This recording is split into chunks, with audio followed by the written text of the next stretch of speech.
Hello dear students. कई बार students का एक क्वेश्चन रहता है कि मैथमेटिक्स हम इतना सारा पढ़ तो रहे हैं लेकिन ये रियल लाइफ में कहाँ पे यूज़ होते हैं।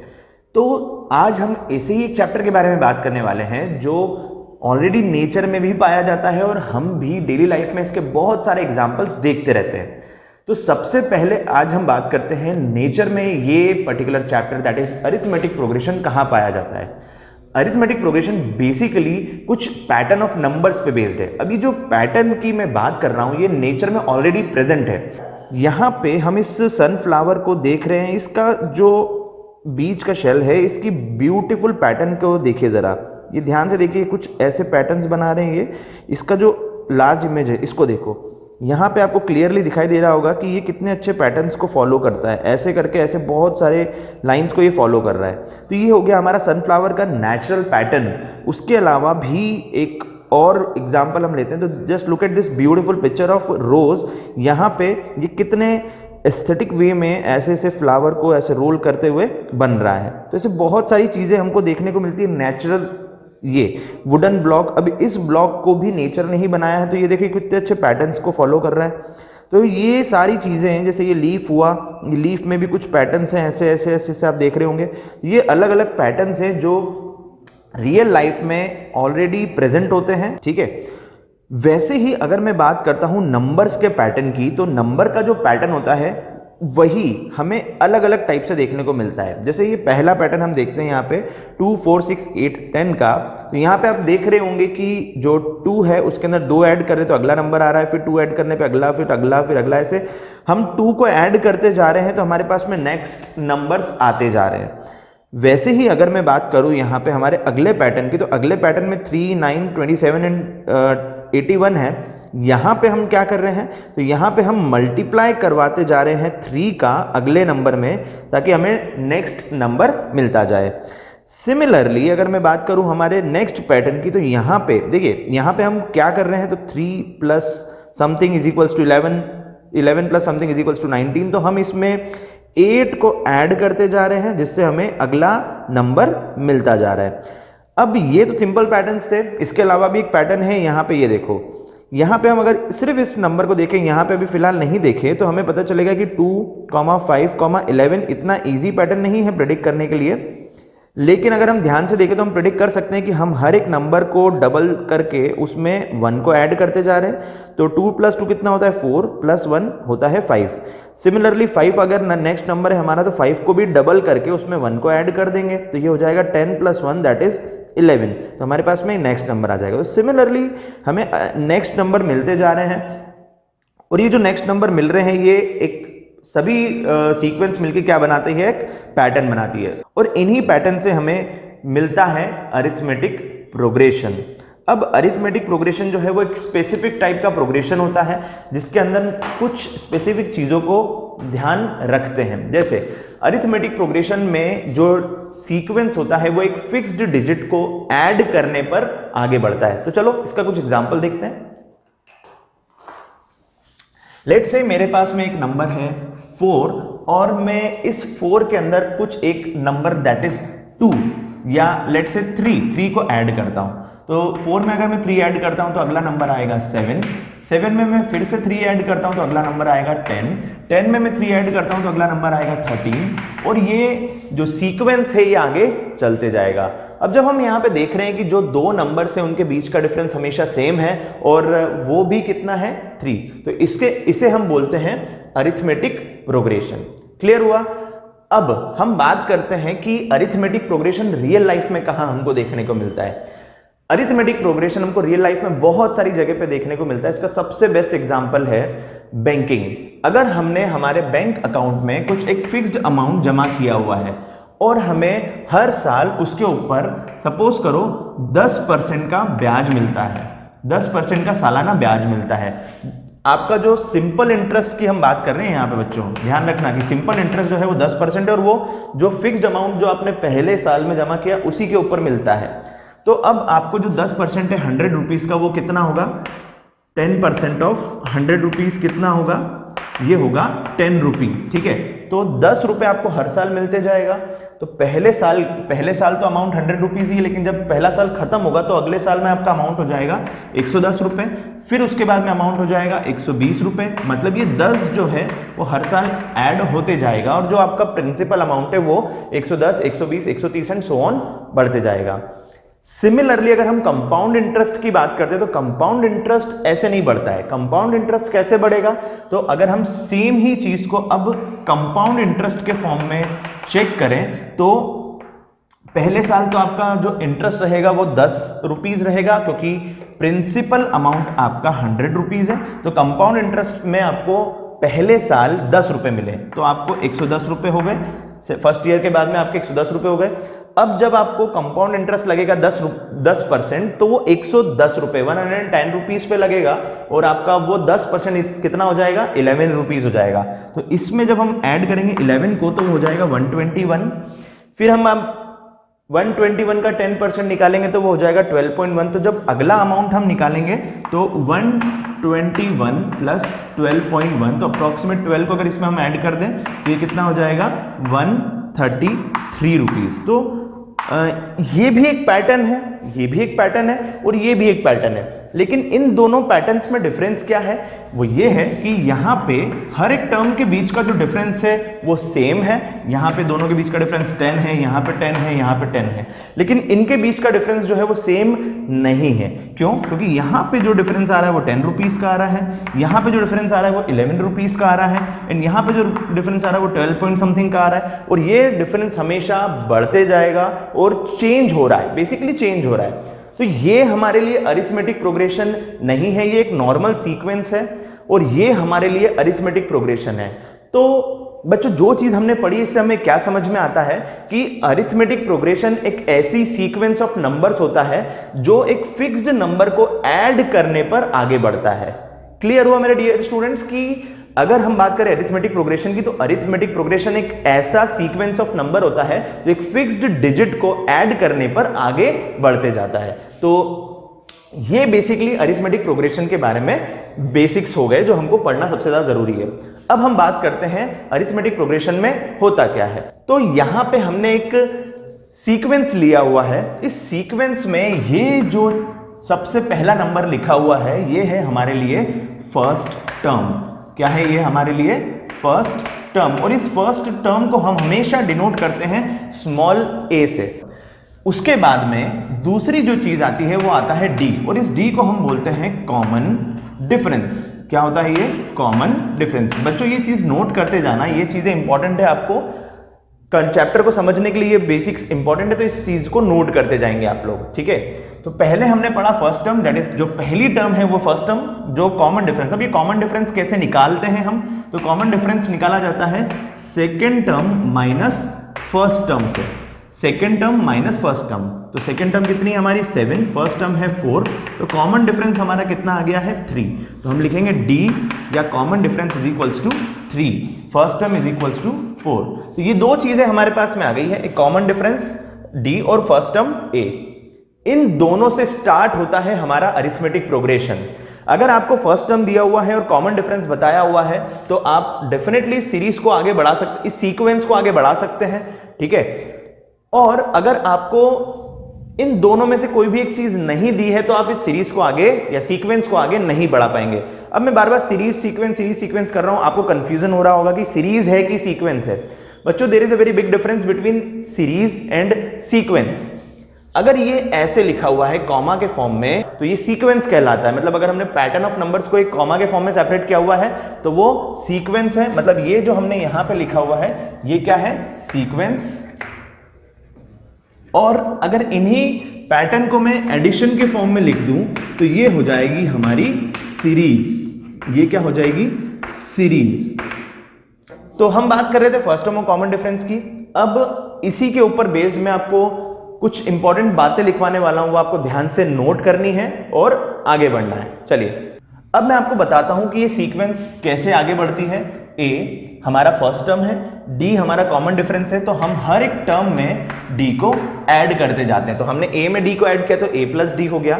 अब मैं a प्लस डी में अगर d को ऐड करता हूं, a plus D plus D, तो ये हमारी थर्ड टर्म आ जाएगी A plus twice of D, तो हम लिखेंगे A plus twice of D.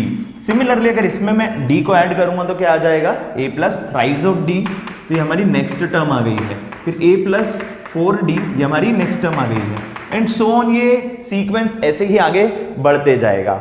ठीक है, अब यहां पे सबसे पहले जो चीज अभी मैंने आपको लिखवाई थी फिर से मैं बता देता हूं। ए क्या है हमारा, ए है हमारे लिए फर्स्ट टर्म और डी है हमारे लिए कॉमन डिफरेंस, डी है हमारे लिए कॉमन डिफरेंस।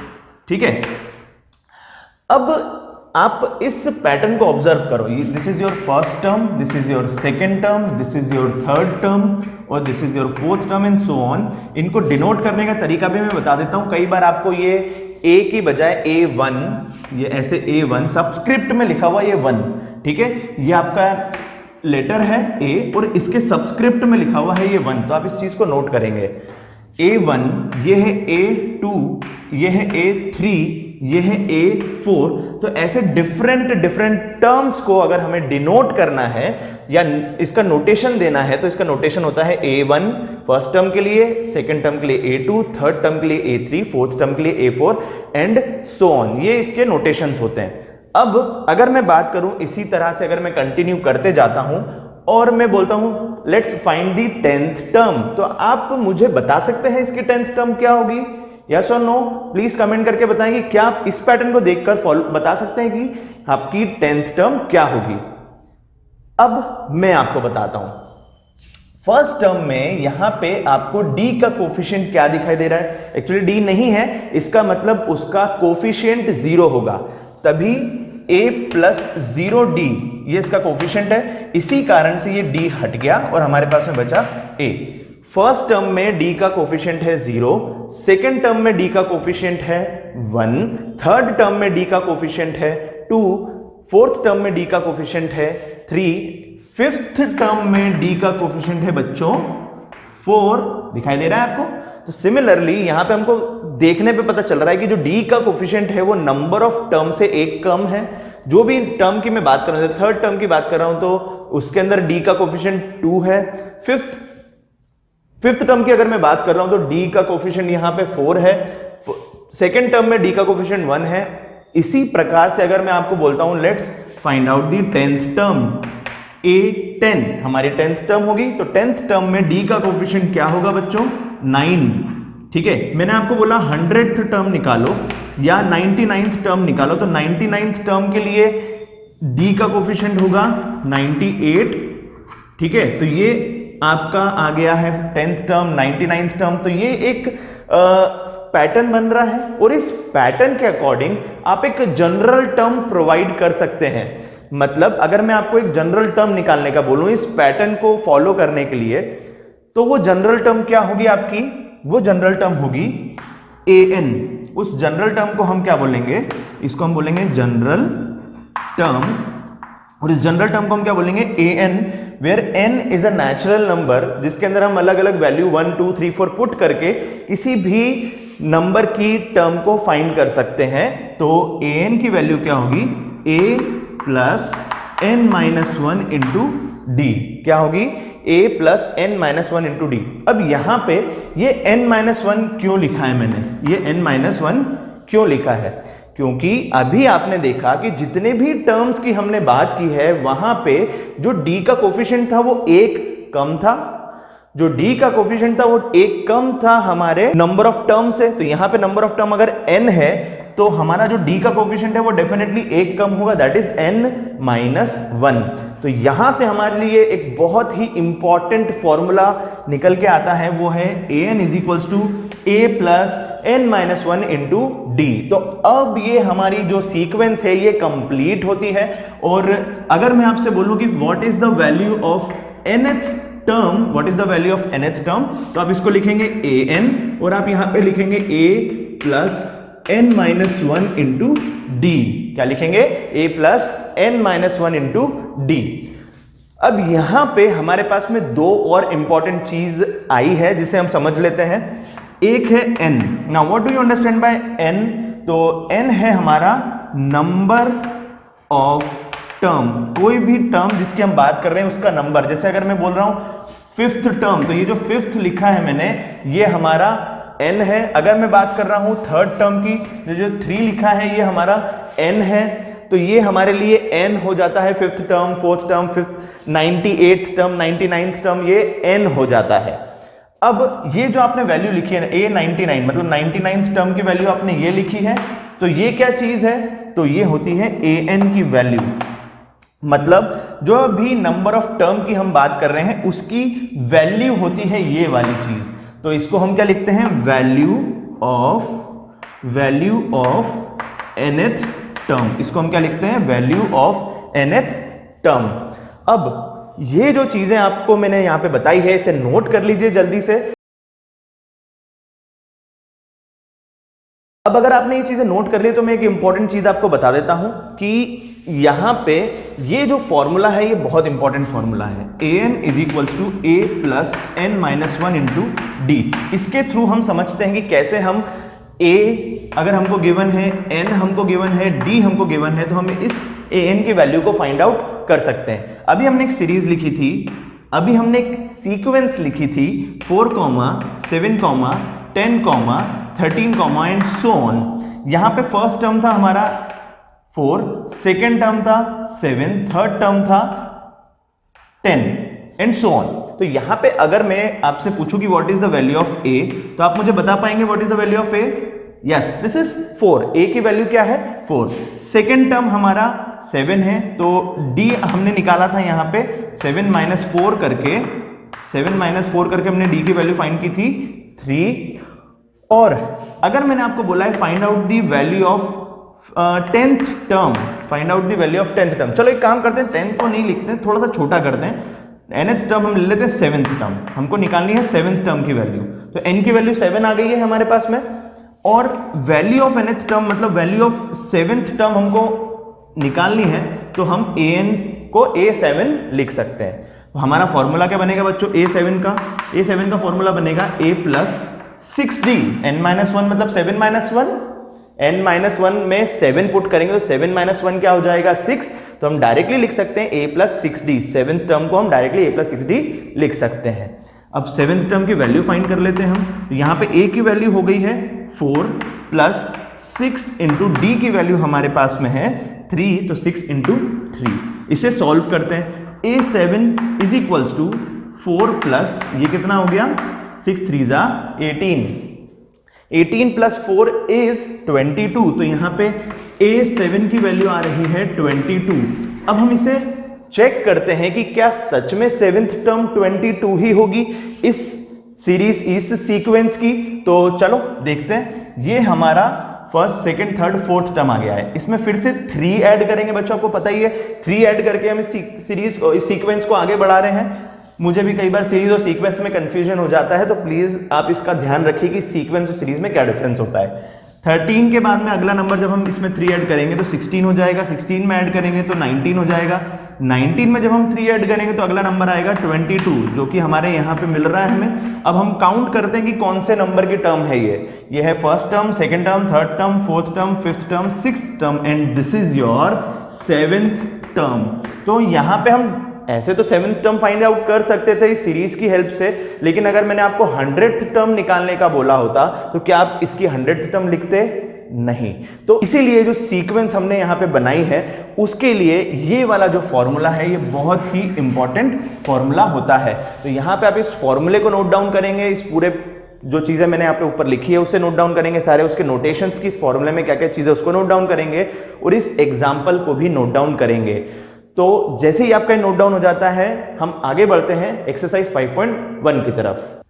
चलिए बच्चों, अब स्टार्ट करते हैं हम 5.1 एक्सरसाइज के कुछ क्वेश्चंस के बारे में डिस्कशन करना, और उसके पहले मैं आपको कुछ चीजें इंपॉर्टेंट बता देता हूं, रिवाइज करवा देता हूं जो मैंने अभी तक पढ़ाया है। फर्स्ट टर्म हो गया a, कॉमन डिफरेंस हो गया d, n number of terms को बोलते हैं, an मतलब होता है value of nth term, an की वैल्यू होती है a plus n minus 1 into D, ये मैं क्लियर माइनस का साइन बना देता हूं, ठीक है, n माइनस 1 इंटू डी। और उसके बाद में l को हम बोलते हैं लास्ट टर्म, ये मैंने आपको नहीं बताया था लेकिन इसको आप ध्यान रखेंगे कि L को हम बोलते हैं लास्ट टर्म, और कई बार AN और L एक ही चीज हो जाती है। जैसे मैंने आपको बोला 14th टर्म, तो हम ये कंसीडर कर लेते हैं कि 14th टर्म ही हमारी लास्ट टर्म है, और इन दोनों के लिए हम उसको सेम कंसीडर करते हैं। ठीक है, अब चलिए सबसे पहले हम 5.1 एक्सरसाइज की अगर बात करें तो यहाँ पे सबसे पहला क्वेश्चन है, नीचे 4 क्वेश्चंस दिए, इनमें से कौन सा अरिथमेटिक प्रोग्रेशन बना रहा है, कौन सी सिचुएशन अरिथमेटिक प्रोग्रेशन बना रही है और कौन सी सिचुएशन अरिथमेटिक प्रोग्रेशन नहीं बना रही है। मतलब आपको रियल लाइफ सिचुएशन से इन्होंने कनेक्ट करने की कोशिश की है। तो सबसे पहला क्वेश्चन हम देखते हैं,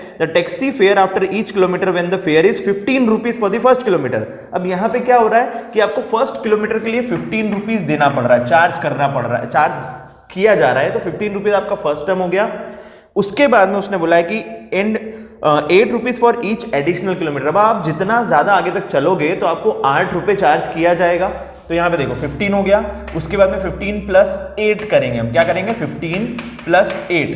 इसका मतलब आपका A हो गया first term that is 15, D हो गया कॉमन डिफरेंस दैट इज 8। तो अब आप सीरीज कैसे बनाएंगे, इस 8 को हर कॉन्जिक्यूटिव टर्म में ऐड करके 15 प्लस 8 विल बी 23। फिर इसमें हम 8 को ऐड करेंगे तो कितना आएगा आपके पास में, यहां पे आ जाएगा आपको 31 के बाद में 8 ऐड करेंगे तो आ जाएगा 39, फिर 8 ऐड करेंगे तो आ जाएगा आपके पास में 47। ठीक है, एंड सो ऑन। अब ध्यान से देखो इस सीरीज को, तो यहाँ पे हमारा फर्स्ट टर्म है A, कॉमन डिफरेंस सभी के बीच का कितना आ रहा है, हर एक कॉन्जिक्यूटिव टर्म के बीच का कॉमन डिफरेंस कितना आ रहा है 8। ठीक है, तो ये हो गई हमारी अरिथमेटिक प्रोग्रेशन। तो जो फर्स्ट क्वेश्चन है हमारा वो क्या है, अरिथमेटिक प्रोग्रेशन को रिप्रेजेंट कर रहा है। ठीक है, सिमिलरली अब हम सेकंड क्वेश्चन की अगर बात करें तो सेकंड क्वेश्चन में उसने बोला the amount of air present in a cylinder when a vacuum pump removes 1/4 of the air remaining in the cylinder at a time. अब बच्चों सबसे पहले तो आपको यह समझना होगा कि अरिथमेटिक प्रोग्रेशन को हम एक्चुअल में फाइंड कैसे कर सकते हैं।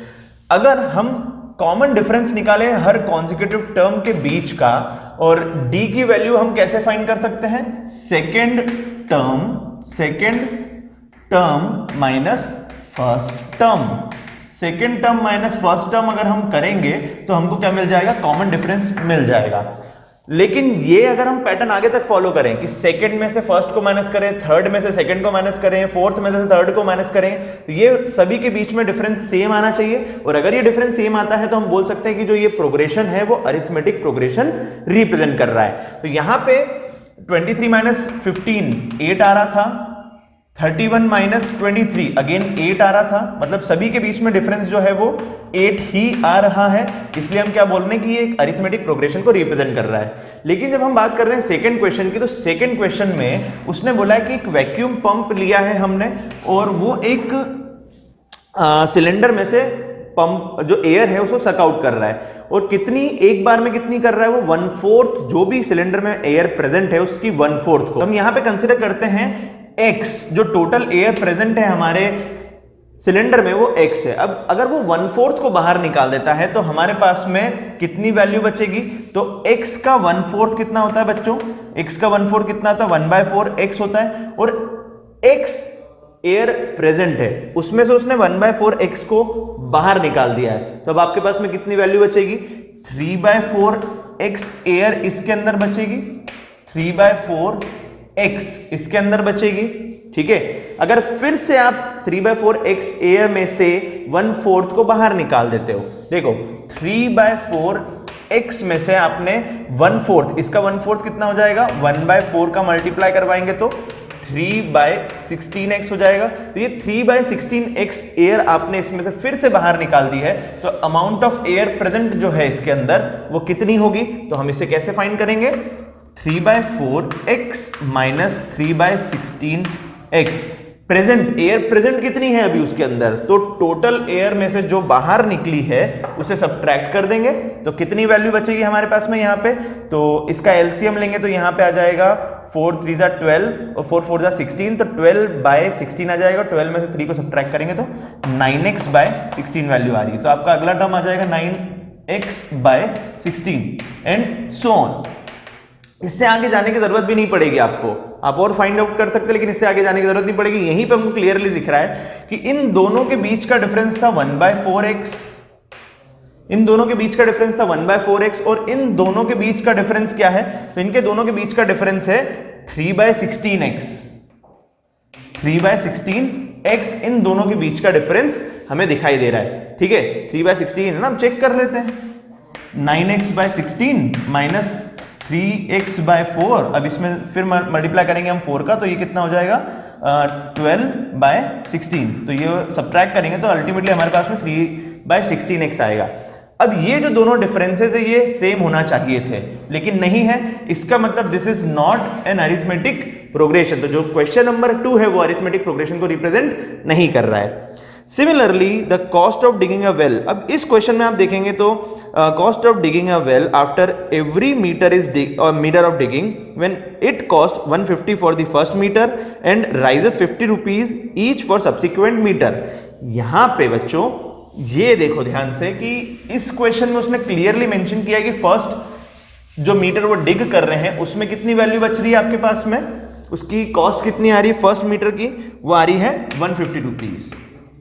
और फिर जब हम इसको आगे बढ़ा रहे हैं तो 50 रुपीज हर मीटर के लिए चार्ज कर रहा है वो हमें, मतलब अगला हो गया 200, अगला हो गया 250, अगला हो गया 300 एंड सो ऑन। तो इस हिसाब से अगर हम देखें तो हमारी जो वैल्यू आ रही है वो फिक्स्ड डिफरेंस के साथ में आ रही है, तो इसको हम बोल सकते हैं अरिथमेटिक प्रोग्रेशन। तो थर्ड वाला क्वेश्चन जो है वो अरिथमेटिक प्रोग्रेशन को रिप्रेजेंट कर रहा है। तो ये देख सकते हैं आप लोग कि कितनी सारी रियल लाइफ सिचुएशंस है जो हम देखते हैं और वो हमारी अरिथमेटिक प्रोग्रेशन को रिप्रेजेंट करती है डेली लाइफ में वो सिचुएशंस। अगला क्वेश्चन है कि the amount of money in account every year when 10,000 is deposited at a compound interest at 8% per annum. बच्चों अभी मैंने आपको एक एग्जांपल दिया था सिंपल इंटरेस्ट का।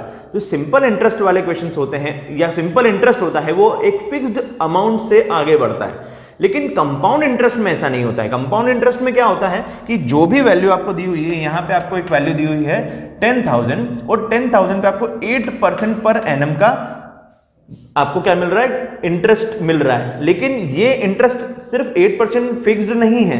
जब अगले साल 8%, 10,000 का 8% अगर हम निकालेंगे तो वो कितना आएगा, तो देखो ये होता है हमारा फॉर्मूला। इसके थ्रू अगर हम इंटरेस्ट निकालेंगे तो 800 रुपीज हमको इंटरेस्ट मिला फर्स्ट ईयर में। तो हमारा जो ये अमाउंट है ये कितना बन गया फर्स्ट ईयर के बाद में 10,800 रुपीज। ठीक है, ये हमारा अमाउंट कितना हो गया, इतना हो गया 10,800 रुपीज हो गया। तो अब हमारा फर्स्ट ईयर के बाद में जो अमाउंट हुआ है वो 10,800 हो गया। सेकेंड ईयर के बाद में कितना अमाउंट बनेगा, तो इसका हमें अब इसका ये जो अमाउंट है फिक्स्ड नहीं रहेगा। अब हमें कंपाउंड इंटरेस्ट के टाइम पे इसका अमाउंट निकालना पड़ेगा। तो 10,800 का निकलेगा 8%, तो वो कितना होगा, जब इसको कैंसिल करेंगे तो 108 इंटू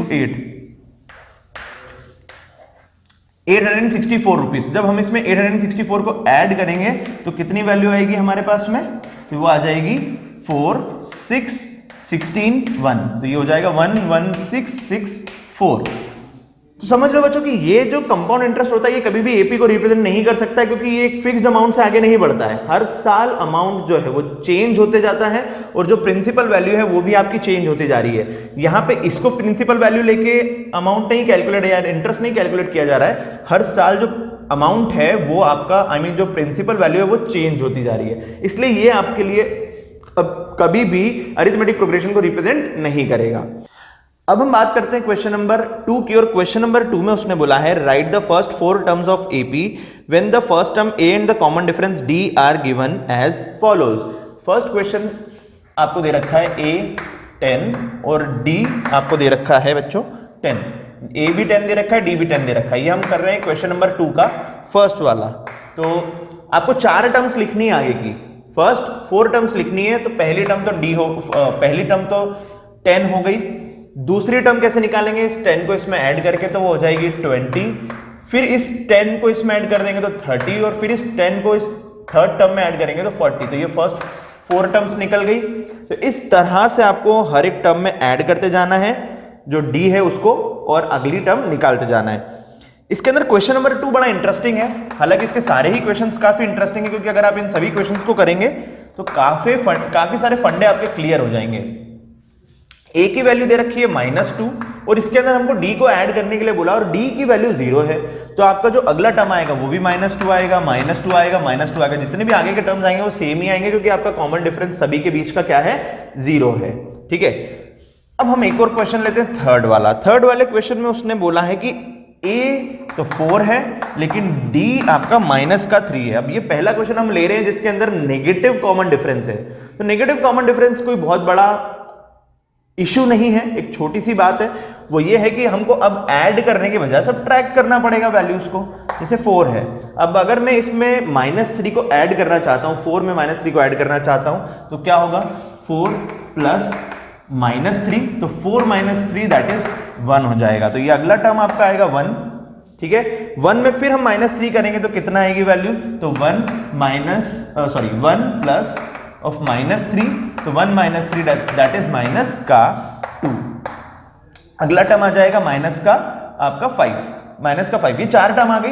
अगर आप आगे ले जाना चाहें तो ले जा सकते हैं, पर ये 4 टर्म निकालने का बोला है तो आपका आंसर यहाँ पे आ चुका है। अब देखो ये जो सीरीज है ये घटते क्रम में जा रही है, डिक्रीजिंग ऑर्डर में जा रही है, इसलिए हम इसे बोलते हैं डिक्रीजिंग सीरीज, और ये जो सीरीजेस हैं जो बढ़ती है इसको बोलते हैं इंक्रीजिंग सीरीज।